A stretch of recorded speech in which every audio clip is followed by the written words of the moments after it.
जब से दिल्ली में एमसीडी के चुनाव हुए हैं, बस तभी से मेयर चुनाव का मसला गहराता ही जा रहा है। अब मामला सुप्रीम कोर्ट तक पहुंच गया है।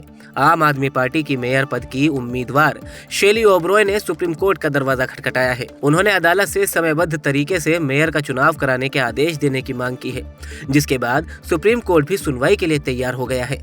ऐसे में अब सवाल उठता है कि आखिर मेयर के इन चुनावों में पैच क्यों फंस रहा है। दिल्ली एमसीडी चुनाव परिणाम के बाद पहली बैठक में ही अब तक मेयर का चुनाव होता आया है, लेकिन इस बार सदन में हो रहे हंगामे की वजह से अब तक कोई परिणाम निकलकर सामने नहीं आया।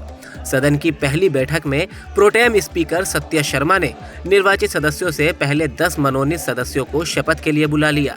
इस पर आप नेता मुकेश यादव ने आपत्ति की और फिर सभी आप पार्षदों ने हंगामा शुरू कर दिया। हंगामा बढ़ते देख प्रोटेम स्पीकर ने अगली तारीख 24 जनवरी दे दी। दूसरी बैठक में मनोनीत सदस्यों और निर्वाचित सदस्यों को शपथ दिला दी गई, लेकिन मेयर और डिप्टी मेयर चुनाव से पहले एक बार फिर आप और बीजेपी पार्षद आमने सामने आ गए। प्रोटेम स्पीकर ने हंगामे के बाद सदन को स्थगित कर दिया। अब संवैधानिक रूप से संकट ये है कि सदन में पार्षदों का शपथ ग्रहण तो हो गया है, लेकिन मेयर या डिप्टी मेयर के चुनाव अभी तक नहीं हो पाए हैं। तो चलिए अब ये जानते हैं कि मेयर के चुनाव में किसको मतदान का अधिकार है।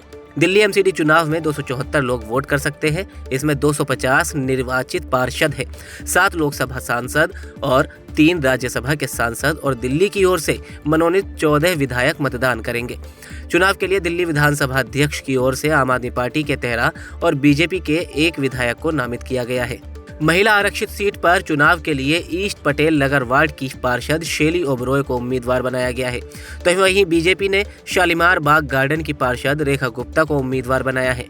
दिल्ली एमसीडी की 250 सीटों पर हुए चुनाव में आम आदमी पार्टी ने सर्वाधिक 134 सीटें जीतकर बीजेपी को शिकस्त दी थी।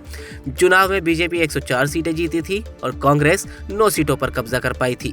3 सीटें अन्यों के खाते में गई थी। मेयर चुनाव में आम आदमी पार्टी का पलड़ा ज्यादा भारी नजर आ रहा है। हालांकि बीजेपी सांसद रमेश बिधूड़ी ने दावा किया है कि एमसीडी चुनाव तो हम हारे थे, लेकिन मेयर का चुनाव हम जीतेंगे।